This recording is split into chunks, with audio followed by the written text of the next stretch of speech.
semakin jelas tulisan itu, semakin orang bisa memahaminya, semakin orang bisa paham maksud dari yang menulis surat itu. Yang terbalik, misalnya orang itu menulis surat tentang kesedihan, malah yang baca tertawa-tawa, kan itu tidak nyambung. Suratnya itu tentang kesedihan, keadaannya mungkin dia tidak punya uang, dia kirim surat sama mama papanya, "Ma, saya tidak punya uang, saya tidak punya makanan, saya kesulitan, menderita saya di sini." Lalu yang baca mungkin abangnya yang baca, karena mungkin abangnya tidak bisa baca, dia ketawa-ketawa, senyum-senyum, padahal itu sedang sedih, sedang menderita adiknya. Itu tidak nyambung. Sama Bapak Ibu, kalau kita menjadi surat Kristus yang terbuka, tunjukkanlah kepada semua orang yang melihat kita, yang membaca kita, bahwa isi dari surat Kristus itu hal-hal yang baik yang Tuhan telah tuliskan dalam diri kita masing-masing.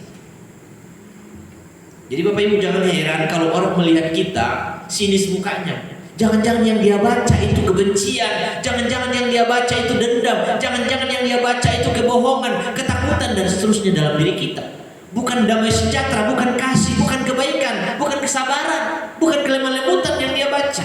Bapak Ibu, betapa banyaknya pengajaran Kristus dalam Perjanjian Lama, khususnya kitab Injil, mengajarkan tentang kasih. Seharusnya dalam sampul hidup kita sebagai surat Kristus lebih banyak tentang kasih, pengorbanan, seperti Kristus membuat kasih dan berkorban. Jadi Bapak Ibu Saudara terkasih, saya ulang lagi bahwa kita adalah surat Kristus yang ditulis oleh Roh Allah. Bapak Ibu, kita semua ini surat Kristus yang ditulis oleh Roh Allah. Amin.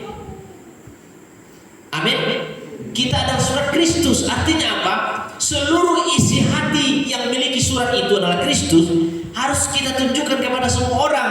Pastikan bahwa kita mudah dibaca oleh orang dari sisi rohani. Jangan orang bilang kita ini sulit saya mengerti orang ini, Pak, Bu. Bingung saya, soalnya plan-plan. Hari ini B, besok A. Bapak Ibu Saudara terkasih, masih ada orang yang mengaku bangga Kristen, tapi tidak terpancar dalam dirinya kepribadian Kristus. Dia bangga menjadi orang Kristen, tapi tidak terpancar di dalam hatinya kekristenan. Bangga orang tahu banyak lagu rohani, tapi hidupnya tidak rohani. Dia senang sekali pujian-pujian yang menyenangkan, menyembah Tuhan, tapi hatinya tidak kudus. Dia sering sekali, sedikit-sedikit bawa firman, sedikit-sedikit singgung firman, tapi hidupnya tidak sesuai firman. Ini dilema Bapak Ibu. Kalau kita menjadi orang Kristen, harus menunjukkan kasih yang sungguh-sungguh supaya orang yang melihat kita terpancar dalam dirinya kasih Tuhan. Makanya Bapak Ibu,